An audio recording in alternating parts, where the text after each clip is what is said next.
welcome. Thank you so much for joining us tonight. Good evening, good afternoon, good morning for you, depending on where you are. My name is Ellie. I am an enrollment coordinator here at Absolute Internship. I was also an on-site program coordinator for our summer programs in Barcelona and Madrid.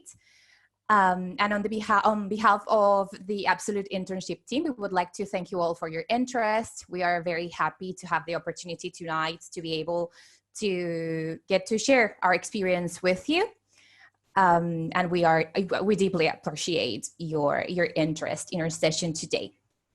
So just to give a little context about Absolute Internship, we, of course, offer internship programs.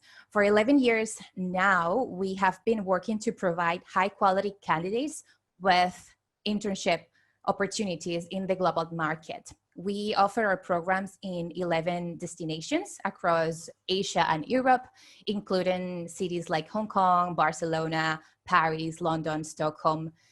And we offer our full-service programs during the summer, spring and fall, and we also offer our remote internship program all year round. So to move forward today about what we will actually talk about, I would like to first introduce our panelists today. So we will be hearing from Cameron Ryder, who is a member of our enrollment team. We will be hearing from Freddie Crown, who is a member of our admissions team. They are my colleagues. We are in the enrollment team, the three of us. I have the pleasure to work with them. And we will be hearing from Peter Lincoln as well. Peter was an intern in Hong Kong in 2018. He is now as well our brand ambassador. And we are really happy to have him today to share his experience with us. So what we will talk about. So first, Cameron will share some tips and tricks about how to ace your job interviews. We interview students on a day-to-day basis, so he will give you some tips and tricks from his experience as well as an interviewer. And he will share some common practices before, during, and after the interview. Then Freddie will share with us why is it important to have an online resume or a LinkedIn profile nowadays? And he will help us to understand how to create a strong LinkedIn profile. And last but not least, of course, Pierre will be sharing his experience as an Absolute Internship intern in Hong Kong in the finance industry. And please keep in mind that we will have a Q&A session at the end of our presentation tonight. But if you have any questions in the meantime, as we go, please feel free to send your questions in the chat box. We will be checking the chat box and we will try to go over some of these questions as we go. We want, of course, to be interactive, so please feel free to ask around. And without further ado, we will welcome Cameron. Cameron, thank you so much for being with us tonight. Thank you, Ellie. Thank you for the introduction. Very happy to be here. Very happy that you all are here. Thank you for being so generous with your time and coming to sit down and hear from us. My name's Cameron. I am, as Ellie said, an enrollment coordinator. And so along with Freddie and Ellie and the rest of our team, we spend pretty much all our time interviewing all the candidates who want to take part in one of our programs. And so interviewing is actually something that I really love, which might seem a little strange. I love interviewing. I love being interviewed. I love the whole process and the craft that goes into it.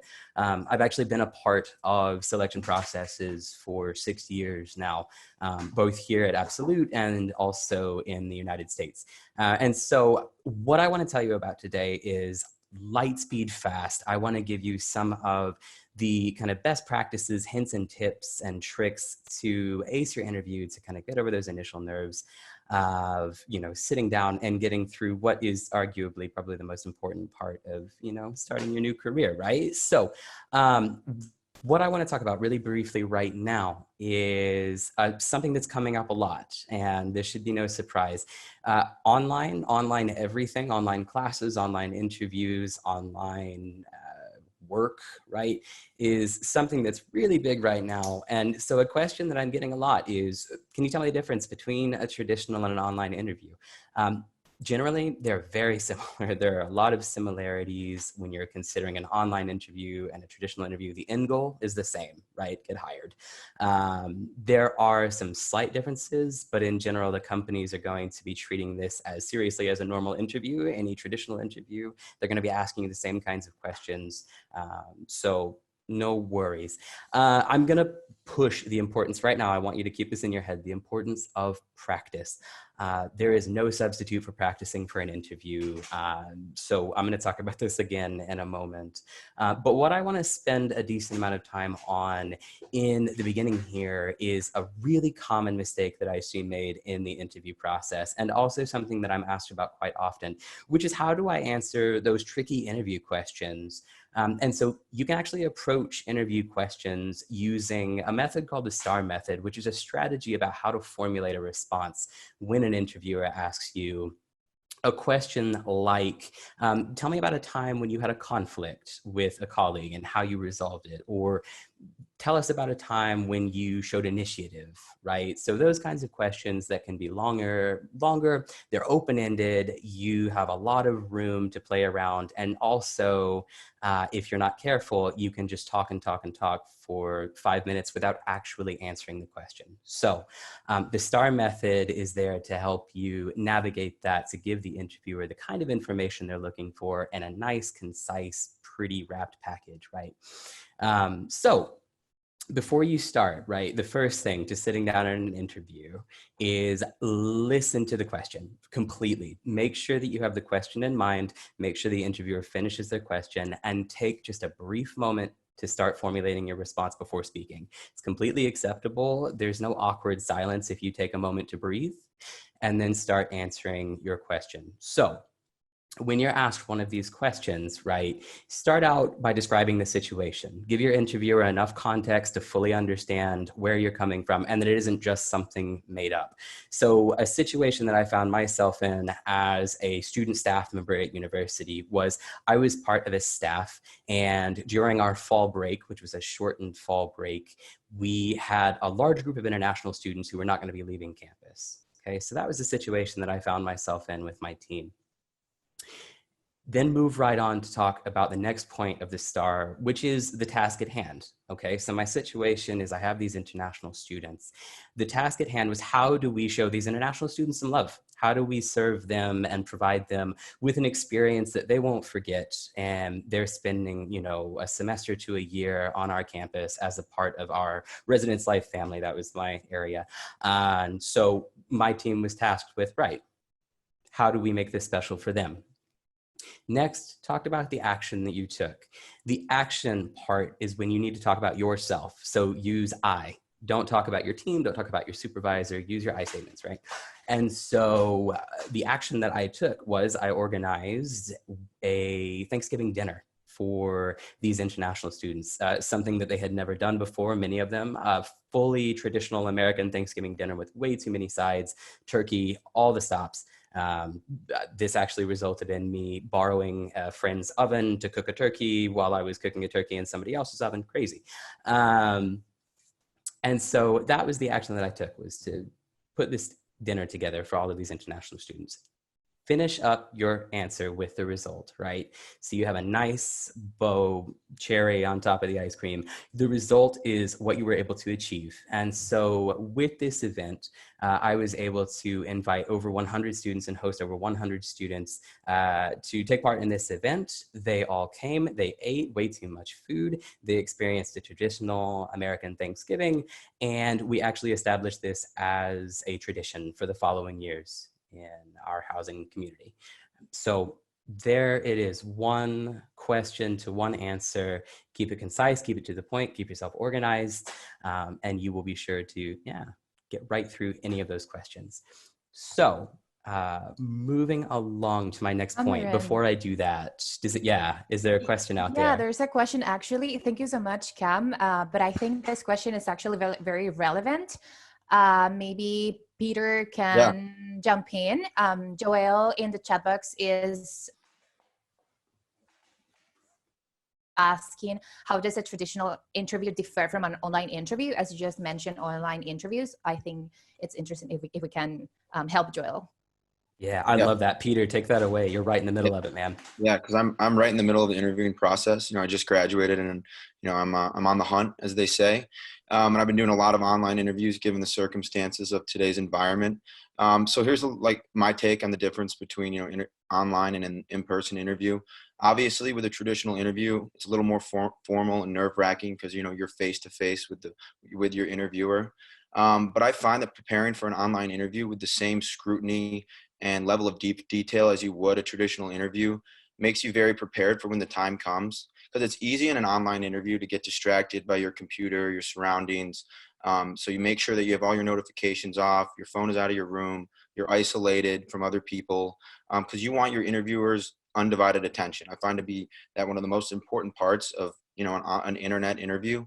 In my personal experience, I've had times where I've actually been a little too more fidgety on the camera because maybe I'm a little nervous and I'm moving around. So just make sure to take a deep breath, be calm with the camera, don't get too relaxed just because, you're not in person. Treat it as if that person's there in the room with you. And I find, preparing that way, you'll have lots of success.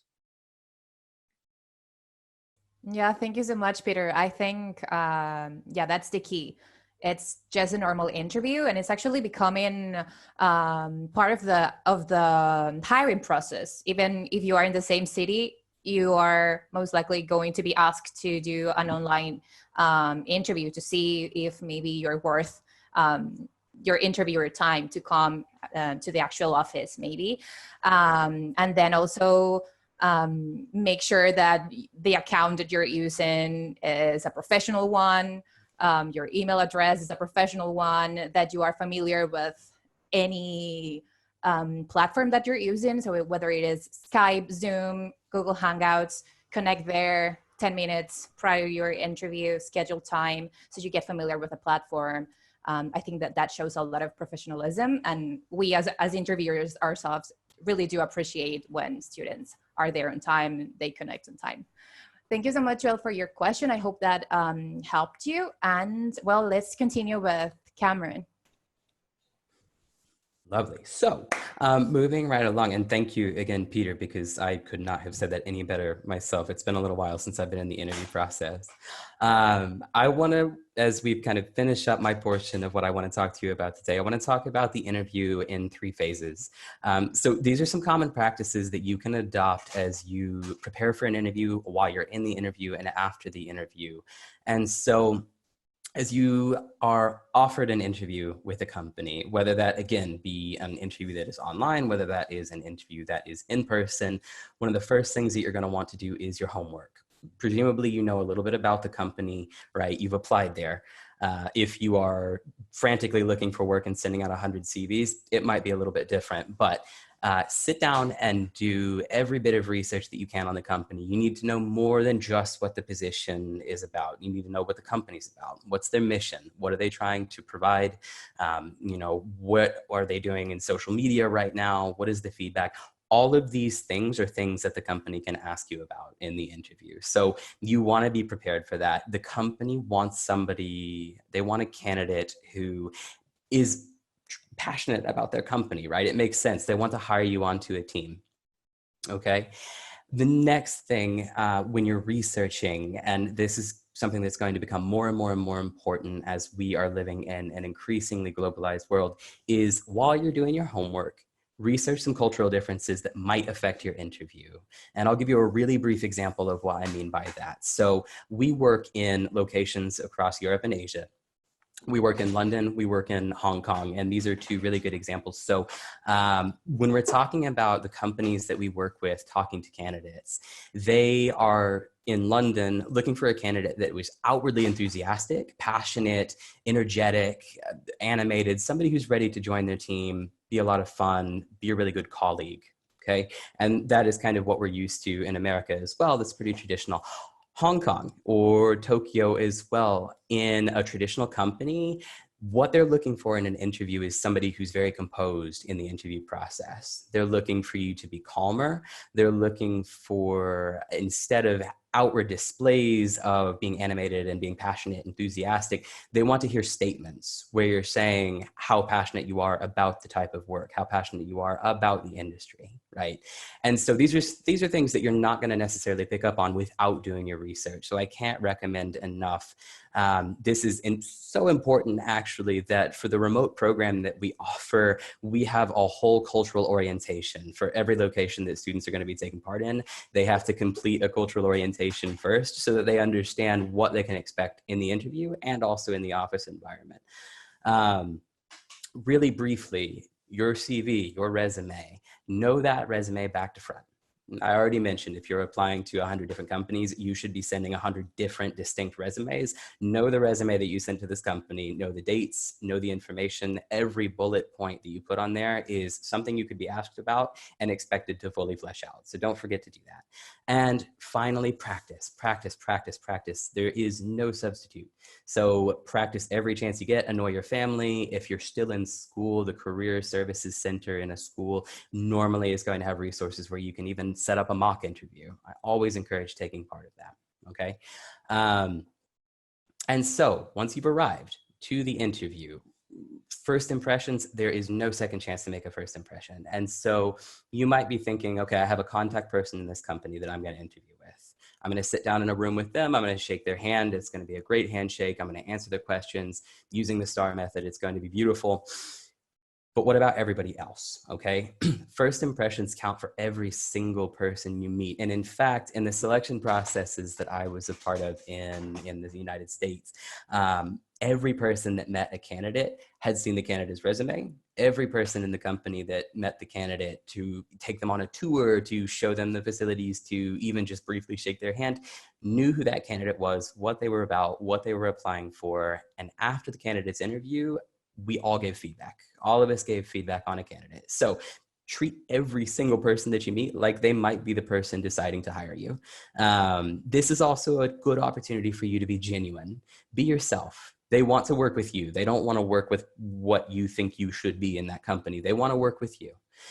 So be genuine, meet people, shake hands, and then as you sit down in your interview, something that you should expect from the interviewer themselves. They're so busy. An interviewer is so busy. They are doing interviews before they meet you, after they meet you. They have met who knows how many candidates. They're also doing that on top of their normal job. And if you are able to show that you value their time by providing them with concise and clear answers, showing them that you respect how busy they are, they're going to remember you. And it will set you apart from other candidates. And finally, to wrap up, and this will be what I want to leave you with, after the interview, it is an expectation of every company that when you finish the interview, you will send them a follow-up, whether it's a handwritten note, which is really nice if you can, an email that is personalized with the name of the person that you spoke with or your contact person in the company. That is to be expected. So make sure that when you walk out the door, that's not the last interaction that a company has with you. And so that was, like I said, light speed fast. I hope it was helpful. These are some of the things that, like I said, I've picked up on over time and questions that I'm asked. I'm going to be in the chat after this, so I'll be really happy to talk to any of you and as well to answer questions in the Q&A. I don't know if there's any other questions for the moment, Ellie. Yeah, Cameron, we do actually have some questions that I think are relevant, and maybe we can answer them all. So first, Aoife, I hope I'm pronouncing your name correctly, is asking us if it is acceptable maybe to ask the name of people who will be interviewing us, I guess. Sure. You most likely will have that information provided. That's a pretty common practice that you will probably hear from the person who's going to be interviewing you. You'll have a contact person in the company. They'll fill you in on the process. Sometimes when you arrive, you can also ask, oh, who will I be speaking with today? And some of that has to do with they might not have that person set exactly if they're on a rotation of who's interviewing that day and when. But yeah, of course you can ask. Yeah, absolutely. I think it's okay. And even if you want to do your research, look them in LinkedIn, maybe that's a good idea. And then me is asking us about what are some common mistakes that students make during interviews. That's a lovely question. Okay. I'm going to talk about online interviews because, like I said, all of our processes are online. 99% of the interviews that we do are online. Peter's done a wonderful job telling you about kind of some differences or how to prepare for an online interview. I want to share a really common mistake is that people fall into the trap of an online interview being convenient, and they treat a convenient online interview less seriously than they should. So I have interviewed candidates making breakfast, eating breakfast. I've interviewed candidates driving their car. I have interviewed candidates where I have seen clear up their nostrils and all this under chin, which is not ever flattering. So I can tell you right now, preparing, as Peter said, is absolutely crucial. Set yourself up beforehand, isolate yourself, get into a separate space where you treat this interview like the person interviewing you might walk through your door at any time, right? So even put your shoes on. Get yourself in that mindset because the interviewer is going to take this interview as seriously as any in-person interview. So you should too. I don't know, Ellie, I don't know if you've had any wild experiences. I'm sure you have in the world. I have, absolutely. Yeah, having people interviewing with their phones on their phones, sorry, and then of course they are, I don't know, in the metro. I think the most common mistake is failing to prepare for the interview, failing to maybe connect to the platform on time, use the platform before. So what we already mentioned at the beginning of your intervention, Cameron. And then we have a couple more questions that I think we can quickly answer because they are quite relevant to this part of their presentation. Eva is asking us what kind of information should be in the follow-up email. And then Cameron. And then Juan Augusto is asking us if we should ask for the email of the person that interviews us. Sure. Juan, I'll get to you first. Asking for the email of the person that interviews you. Absolutely. If you're in person, if you have a business card, that is a real power move. They probably have a business card as well. You can ask to exchange information. That's a pretty common practice and one that's very recommendable. It just kind of elevates you a little bit in terms of professionality. So take the time to do that. In the follow-up, Ava, that's a really good question because if you're like me, I have a tendency to go on. You've already noticed, right? Don't write too much.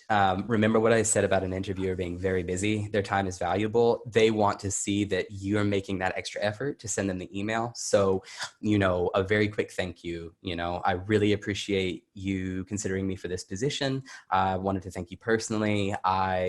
If you need anything from me, I'm available and I will look forward to hearing from you soon. Boom, done.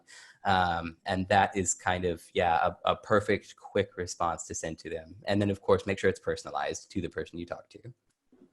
Thank you, Cameron. Thank you all for your questions. We'll move forward so we have time to cover all that we would like to share with you tonight. So, Freddie, thank you so much for being here tonight as well. So you will be telling us more about LinkedIn. Thank you very much, Ellie. Thank you for Cameron and Peter as well for all of their insights. So, as Ellie said, I'm Freddie. I'm an admissions coordinator at Absolute Internship, and I'm here to talk about LinkedIn and what it fundamentally can do for you.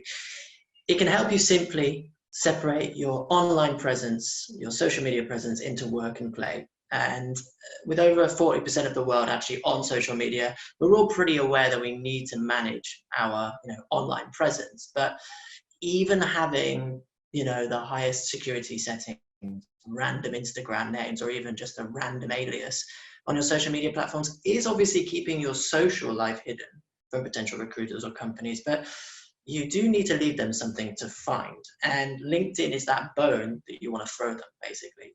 You want a company that you're interviewing with, that you've already sent an application to, or a recruitment company that you're in discussion with, to basically land on an online CV resume of yours that sort of demonstrates you and shows you to be the most sort of professional person that's ever walked this green earth.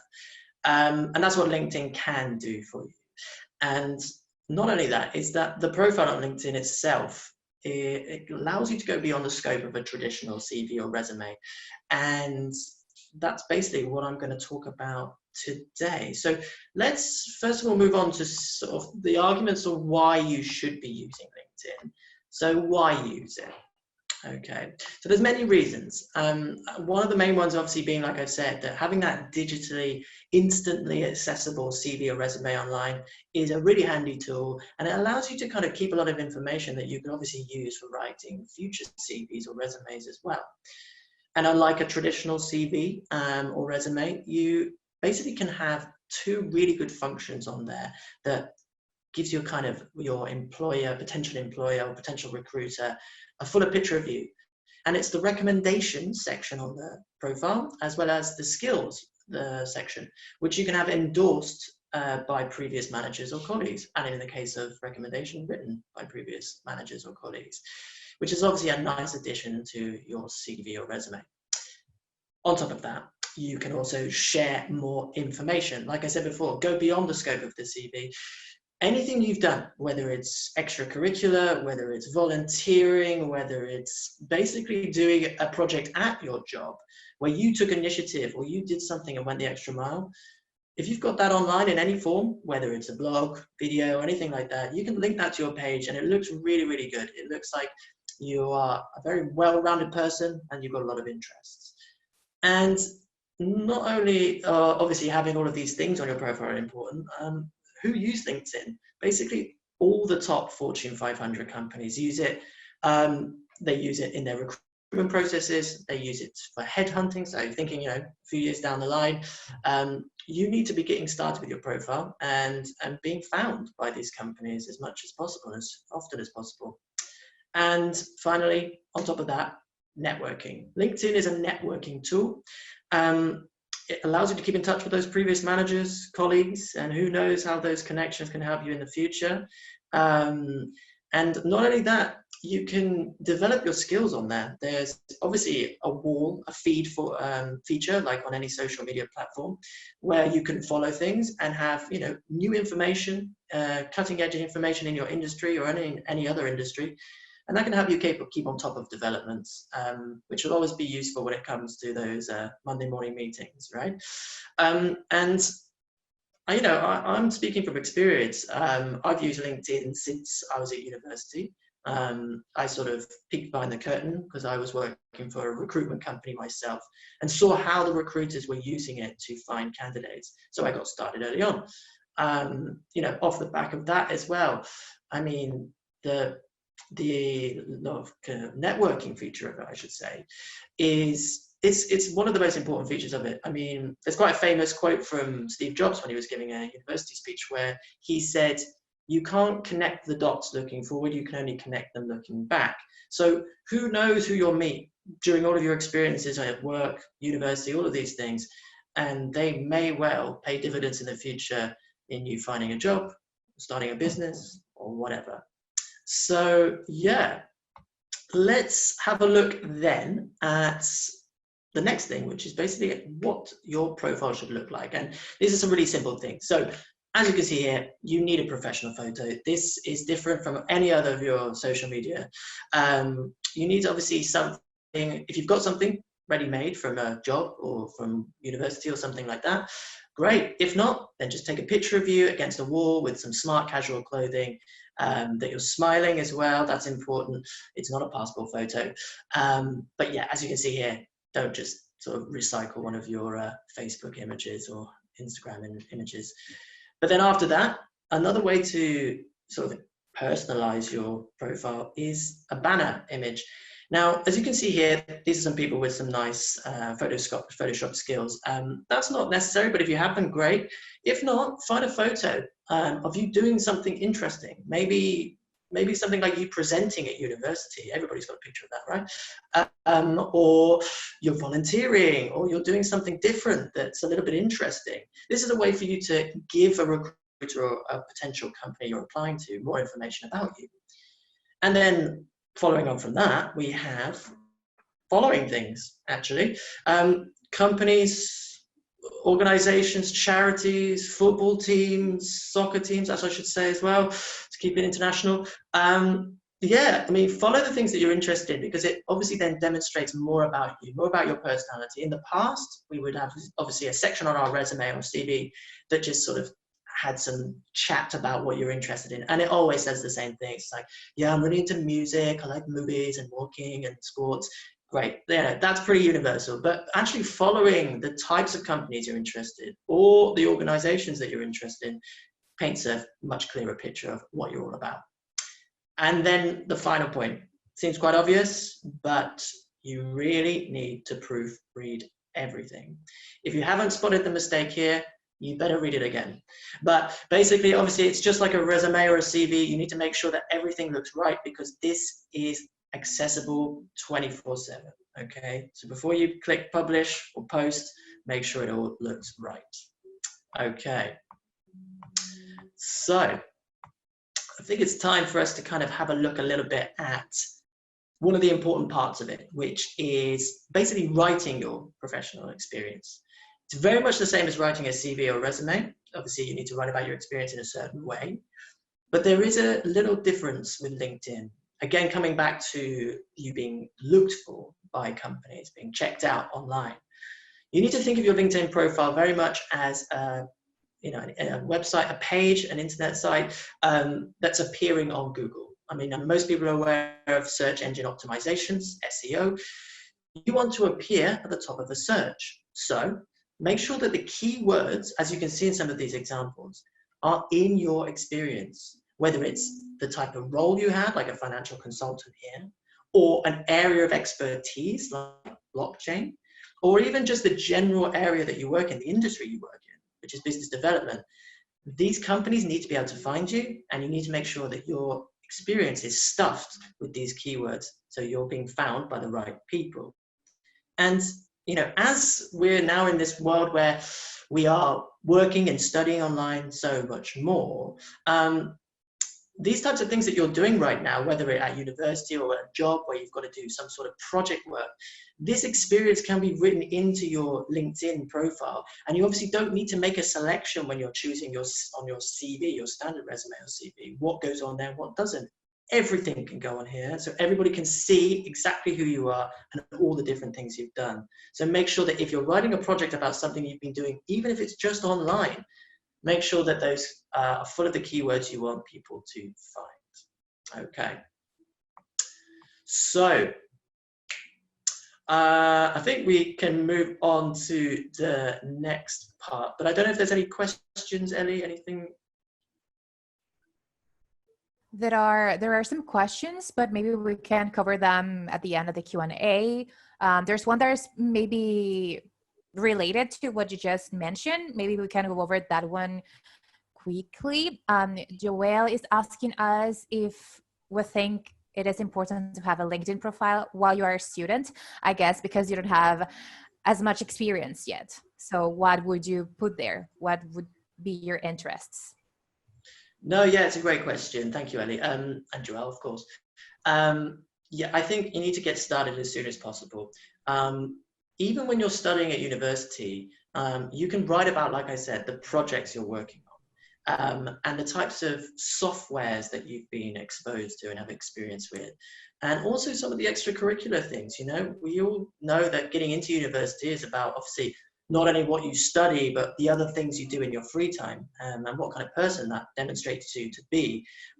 Get a head start. And I really took advantage of that, obviously, with the sort of story I told earlier, being at a recruitment company at university.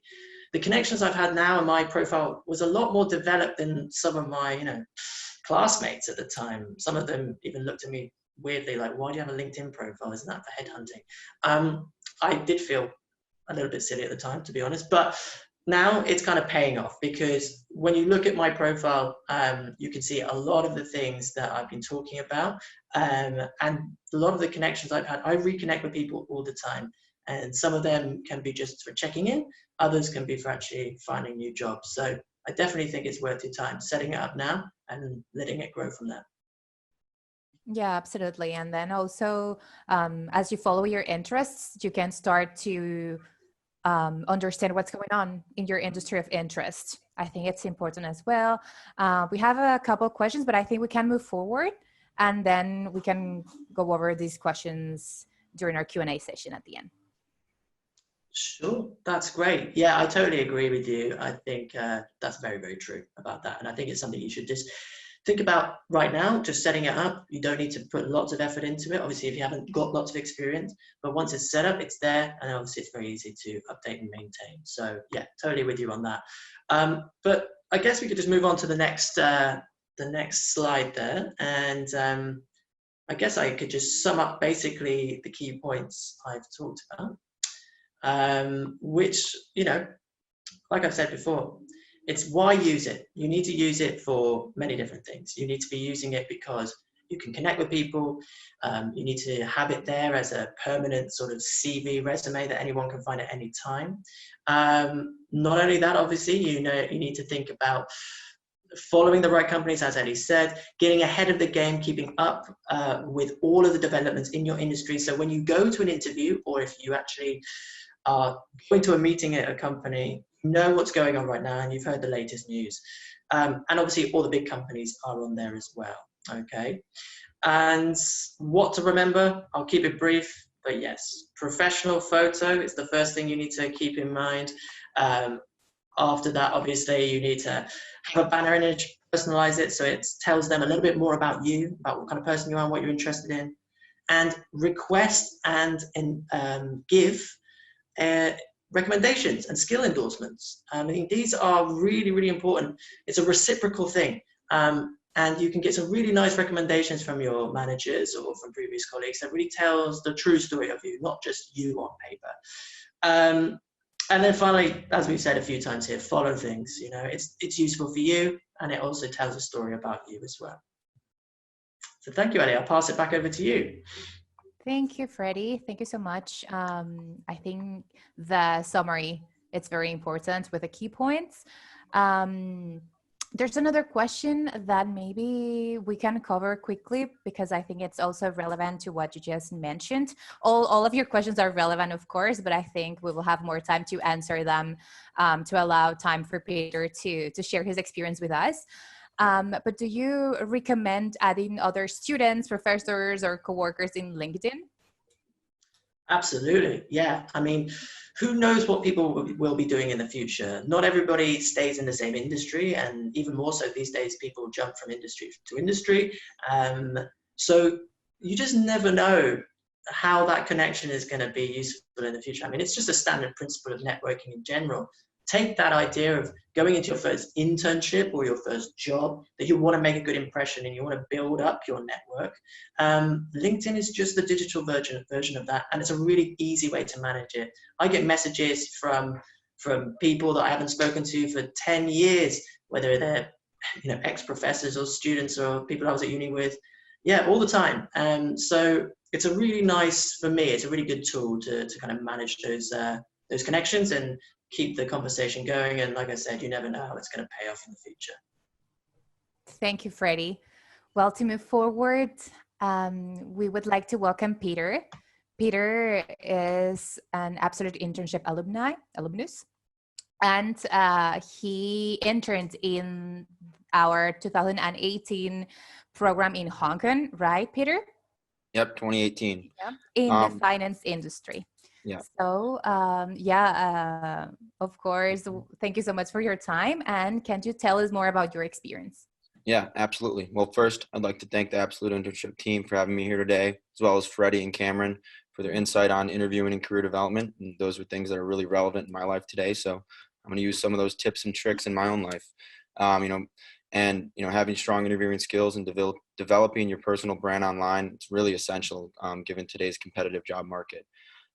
So today I'm going to be speaking about my past and present experiences with Absolute Internship, my internship in Hong Kong, which was back in 2018, and how that internship has developed me personally and professionally, and how those experiences in Hong Kong are helping me navigate today's rapidly changing business environment.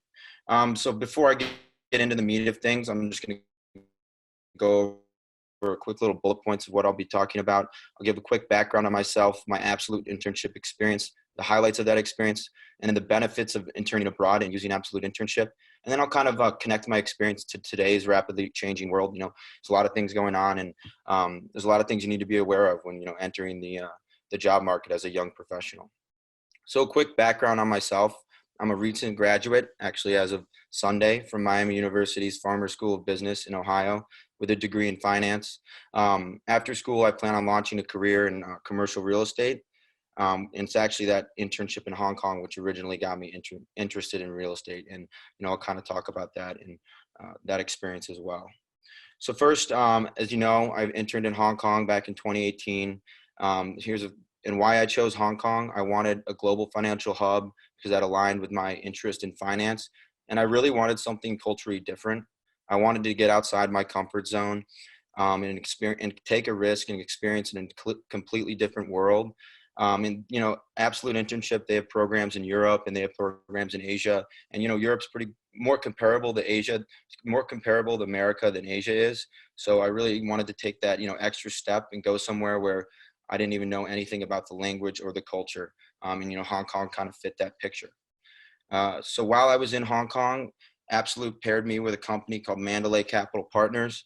They're a private equity real estate fund, and they have assets in China, Hong Kong, Australia, the United States, and South America. They specialize in the development and management of childcare centers across those different markets. I won't bore you too much on that stuff, but it was a unique unique firm because it only had 3 other employees. So every day I went to work, I was working with the managing principals hand in hand. And this was an incredible learning experience because I got to learn hands-on every day. You know, and I like to say I learned more in those 8 weeks about business, professionalism, and the real estate industry than I did in the 2 years of schooling before then. And to this day, I'm still in contact with my boss. You know, I can still consider them my friends and my mentors. And that's something that's really special and you can't really get in many other internships. So now I'll kind of talk about some of the highlights from that summer. So the first thing that comes to mind are the people, you know, the Absolute Internship team, the Absolute staff, and the people in my group. You know, I'll start with the internship Absolute's placement team, which is the whole reason why I actually ended up in Mandalay Capital. You know, it was a thorough interviewing process, and it's a testament to how much they care about their students. You know, having multiple interviews in the area of finance and placing me with, you know, in interviews with different companies, you know, helped me and them find a fit where I would be successful in my time in Hong Kong. And then the staff, I mean, they were there on demand at all hours for the whole eight weeks I was there. They're on your location. They're helping you assimilate to the culture, navigate the city, you know, advice on how to deal with the different business culture that you may be facing with your boss. My boss happened to be Chinese, and, you know, that's a completely different business culture than that in America. So there's things and tricks that you need to do when dealing with them on a day-to-day basis. And the Absolute staff helped me with that. They really place an emphasis on taking care of their students and ensuring you get the best out of your experience. And it's a real differentiator. And then definitely last but not least, in terms of the people, with my peers and my colleagues on the trip with me. You know, it was a dynamic group of young professionals that were interning with me. They were coming from a diverse background, you know, men and women from places like England, Spain, the United States, Switzerland, and China, and even Abu Dhabi. You know, that's, you know, working and living with people like of that at the same age but of diverse backgrounds is something that you're not gonna get at a domestic internship. You know, it teaches you to live and work with people that are completely different than you, and those are skills that pay big dividends in the end. And I made lifelong friends on that trip that I still communicate with to this day. So I'll tell you a little bit more about my location. You know, in Hong Kong, I was located in Wan Chai, which is a great location near the central business district. You know, Hong Kong's a vibrant global city where, you know, on the way to work, I'm hearing, you know, 6 different languages walk by you every day. And that's something really cool. And that's something I don't get when I was going to work in my internship last summer in Chicago. It's eye-opening, and it helps you, you know, accept other languages and other cultures, and it really grows you. Also, you know, there was a lot of great events that were sponsored by the Absolute team.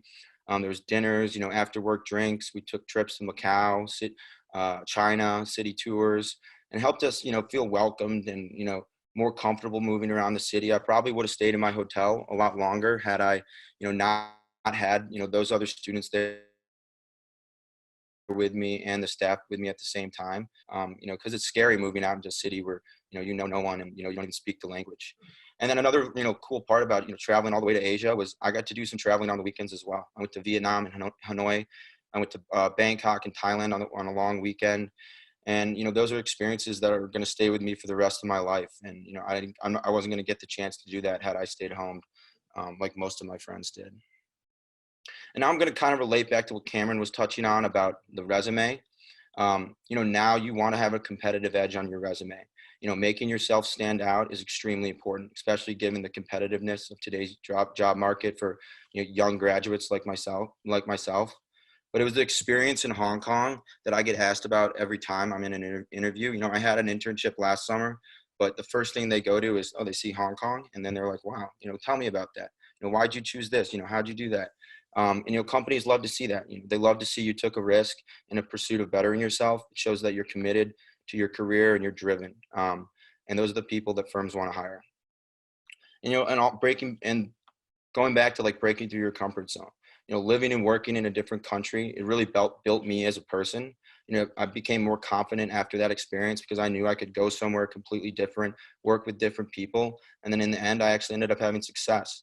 And, my family, after I came back, they noticed a different way that I carried myself. I was, more calm, more confident. And it's experiences like that that can really, mature you in a good way. And then lastly, you get exposed to new markets. Most of my friends would never dream of working outside their home country, but doing an internship abroad, it enlightens you to that possibility of an abroad career. And I've still, when I'm going through LinkedIn or Workday, trying to find jobs, even if it says, Mexico City or Vancouver, I'll apply to it because I know that I've lived abroad and I can navigate the global marketplace. And it's an experience like that I had that, kind of opened my eyes to that possibility. And then, lastly, about how this experience is helping me navigate today's world. It's no secret that this pandemic we're going through is going to have some serious consequences for the global economy. With those consequences comes layoffs, hiring freezes, a tighter job market. And now more than ever, young professionals and students are going to have to rely on your communication skills and the things on your resume to differentiate yourself against others, because we're all fighting for, the same position, and you need to have something to put yourself above the other candidate. So having things like strong interviewing skills, a good personal brand online through LinkedIn, as well as unique internships will give you that edge and will make you stand out where, there's a stack of 100 resumes, they're going to look for the person, that, went abroad, has that, something that really pops out. So that's kind of like, my piece on my experience. I know I kind of rushed through that, but I get excited when I talk about it. Thank you, Peter. That's amazing. We love to hear these stories, and it's great to see students, see their process from the first time we interview students when they are just showing their interests for the program, and then seeing them on site. It's great, and sharing time with you as a program coordinator. I had the opportunity to do that myself. But I think what we enjoy the most is hearing these success stories. Thank you so much, Peter, for your time. And now we actually have some questions on our chat box. So some of them are for Cameron, some of them are for Freddie. So maybe we should get started. We had a question from Mike, who is asking us, let me find the question. Here it is. So he's heard about customizing our resumes for specific jobs. That's absolutely right. But then in LinkedIn, you only get to post one resume. So how we would recommend to manage those variations? It's a good question. And it's actually kind of linked to one of the other questions I've seen posted in there, which is about if you're changing career, should you have all of your experience on there? So I think both of these are kind of connected, so we can kind of answer these together. The good thing about LinkedIn is that you can basically sort of take on and off like you would with a CV or resume, any experience that you think is more relevant or not. And also you can think about it. So if you're starting to apply for certain types of jobs, of course your LinkedIn is going to need a makeover. You're going to be thinking about, how do I write this experience so it is basically speaking to that job as much as possible? How can I interpret what I did in one said role so it have the transferable skills that this company is looking for? So like I said, it's a living document, your LinkedIn profile, just as your resume is, but it's a lot more dynamic. So you'd be able to kind of turn things on and off, edit things at any time, in real time. So yeah, I think if you're thinking about a plan where you're going to change jobs or change industries, then you'll obviously be dealing with your LinkedIn profile at that stage, so adapting it for that role or that industry. But for individual jobs, I think you probably need to be thinking more in terms of the industry that you're applying to. Otherwise, you're going to have quite a job on your hand constantly updating your profile. Yeah. Well, were there any other questions, or did anyone have any else to say on that point? I think that's perfect. Yeah, I Yeah. think that's dead on. I'll jump in really quickly. I wanted to point out we completely just overlooked the fact that Peter has graduated, and I don't know who's in the audience right now. I don't know your backgrounds. I don't know where you're at in your career or academic career. But to Peter and to anybody who has just graduated, just mad kudos from us. It's a really exciting time. You guys have persevered through not the best situation and most definitely not the most traditional graduation process. So I hope that you all are proud. I hope that you're happy with your accomplishments, and we can't wait to see, what Peter and the rest of you do as you move forward in your professional career. But yeah, from us to you, congratulations. Thank you, Cameron. Thank you, guys. Big well done. Absolutely. So, were there any other questions that we should answer right now? I've noticed I've got a good one. Stevens, yeah, go for it. right? I've got a good one, Stephen. I have so many thoughts about this, Stephen. So in terms of listing your experience as a paragraph or in bullet points, a lot of this is style choice. But if you're talking about your resume, bullet points. The resume is the fastest way to lose an opportunity for a job, right? As an interviewer, somebody who's looking through, say, 100 applicants, and that's after, they've been slimmed down, they're going to spend maybe a minute. That's a lot to spend on a resume. So if I'm looking through a pile of resumes, I see a full paragraph written for each point that somebody wants to make. I don't have time for it. I'm out. So bullet point. And remember kind of what I was saying when it comes down to the interview, take those bullet points and flesh them out into a paragraph. That's when you're going to want to explain more. But yeah, less is more, and remember how busy recruiters are. Yeah, I was going to say that, Cameron, really. Yeah, like you've mentioned a few times now, like the speed in which these recruitment processes are being done. And something that Peter also mentioned as well is that, they've got to maybe have a stack of CV or resumes that they've got to get through, obviously these days via email. Being able to scan and find the information they need to find quickly is going to make your CV so much more appealing to the eye, and also going to catch their attention. So again, linking this to the LinkedIn unintentional pun there, that you need those keywords highlighted in a way. Not obviously you don't need to highlight them, but bolding words is a good idea. Using italics, all of these different things. So you're just scanning the actual resume or CV and finding information quickly. I think it's really going to help you in the tough recruitment processes that you'll want to get into. That's great. That's absolutely right. I completely agree. We can move forward with another question. We had a question from Akhilesh. That's the next question. If I'm skipping anyone, please copy paste your question, because there are quite a few. So maybe I don't find your question anymore because it's way too up in the chat. But Akhilesh is asking, and nowadays all companies want experienced workers. So how can an inexperienced student get the job through the interview, even though the student is highly qualified? It's a really good question. I'll take a crack at that, and Freddie, if you want to start. So you've almost answered your question. So take any experience that you can get. Take an internship, take volunteer experience, for example. If you're a student, I cannot stress enough how important it is to get involved in student organizations. There are so many ways that you can get involved on campus that are completely relevant and completely mirror what you're going to be doing in a future career. So get involved, take on as many opportunities as you can. And that, once you arrive in the interview, is how you're going to set yourself apart, right? So very much getting involved in an internship is kind of, I mean, that was talking to what Peter was saying, definitely a way to set yourself apart.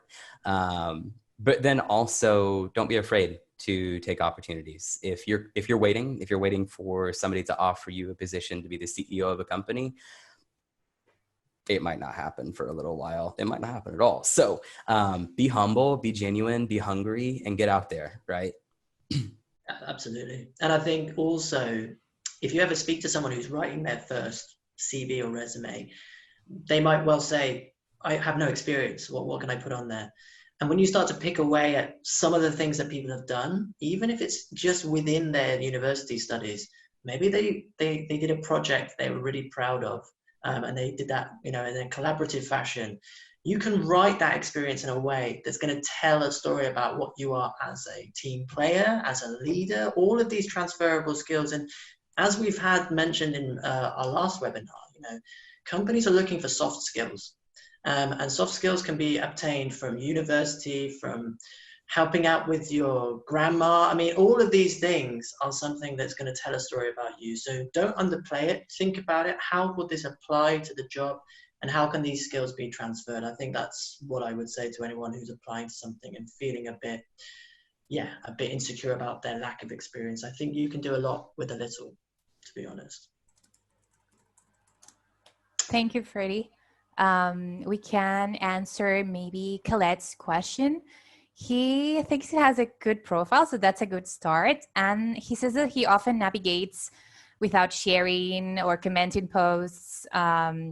He's asking if this can influence the appreciation of recruiters in LinkedIn.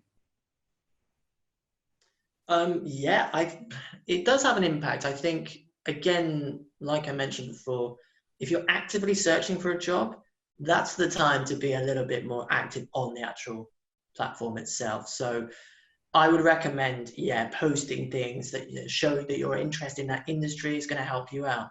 Of course, you don't need to be manning this, every 24 hours, all the time. That's just not realistic, and that's not what anyone really does, unless they work in social media or in recruitment themselves. So don't put too much pressure on yourself. Think about in times when you're actively looking for work. At those times, it would be better to do more things, but that could just be one post a month. It really is not, a large quantity. And following things will just do the work for you. So you just watch that information come in, click like, maybe even comment, and that's that done. So I think depending on whether you're looking or not is how frequently you should be updating things and following things. Exactly. I agree. It can be hard to find the motivation to write posts, but starting to follow in things and then sharing, reposting your interests can be a good idea. And then Mike has the question about the START method. He is asking how important is storytelling and give an example. It sounds like from Peter's experience in Hong Kong, he would have a lot of story examples that can differentiate a candidate. That's true. Absolutely. Peter, how often are you using the STAR method to answer your interview questions? I'm going to shuffle that one right over to you, sir.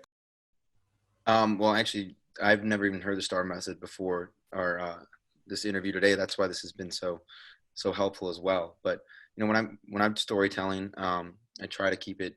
Sometimes you can get too excited when you get storytelling, so I try to if I know what story I'm going to use for certain types of questions, I like to make sure I have. So say it's an online interview, I'd like to say I like to make sure I have the bullet points that I want to get across, and I like to say those bullet points before the interview, or even to the interviewer. You could be like, so this is the 3 things I learned from this story, and then go on and explain each one of those. So being systematic about it can make sure that you tell the story in, an interesting and exciting way, but you get your point across. So would you like to touch on how you could relate that to the STAR method? Love Thank you. that. And yeah, thank you, Peter. That's great. And it's exactly what you want to do, right? You do want to be telling a story. Differentiate between telling a story and spinning a yarn. That is something that an interviewer is going to know immediately. If you're just bluffing, just making it up, it can be entertaining, but remember, go back to be respectful of their time. And so that is exactly kind of the STAR method. Yes, it's important to tell a story. Tell your story using the kind of confines of the STAR method to keep your timeline in check is basically the idea. I saw one from Quint about cover letters, motivation letters. Is it essential? Only for the jobs that you want to receive, I think would be my response. And the reason that I say that is just as quickly as I'm going to spin through a resume, just as quickly as I'm going to spin through a CV that is too long, too much information, and I'm not interested, the ones that I do like, I'm going to look for a cover letter. And if I don't see the cover letter, I'm thinking, all right, well, you didn't want to take those extra steps to set yourself apart. So a cover letter sets yourself apart. It's a beautiful way to do so. You do not have to write, a perfectly crafted, beautiful, epic, ode to you, the candidate. When you're writing a cover letter, you can absolutely have a form that you use that you fill information in as relevant. But yes, do please send a cover letter. Thank you, Cameron. We need to wrap up and move forward, but I know that there are a few questions that maybe we didn't answer. So, well, first, I think during the presentation, some of these questions were actually covered. So you will receive a recording from this session. So you will have the opportunity to go over all the information again. But also we're here to help. So you can always feel free to reach out to us through our social media, through our info email. We will share that information at the end, but we actually want to move forward to a giveaway that we are making to all the participants of this session tonight. So we are giving away one €350 voucher for our Absolute Internship remote program. As I mentioned earlier, we offer our remote internship program all year round. So you will be able to choose your start date. We have start dates every 2 weeks, and not only for 2020, but also for 2021. So it's a good opportunity. What you need to do in order to participate is follow us on Instagram at Absolute Internship. And then you need to post an instant story with a picture, photo of your best trip so far. I'm sure Peter would post a picture from Hong Kong. And you need to write the name of the career speaker session that you attended to. So this would be Acing your job interview, LinkedIn, something like that, to let us know that you attended to this particular session. And then you would need to tag us at Absolute Internship once again, and use the hashtag Absolute Career Speaker Events. The winner announcement will be on May the 26th, so next week. Good luck to all. If you're interested in the remote internship program, I think this is a very, very good opportunity. To wrap up, I would like to thank you all for your time. We really appreciate your interest. We enjoy sharing our experience with you. Thank you so much, Peter, again, for being here, Cameron and Freddie, for all of your insight and sharing your experience. I hope you all enjoyed it. As a reminder, we will send a recording of this session. Thank you so much, and well, stay safe despite the situation. I hope you stay positive as well. Thank you so much.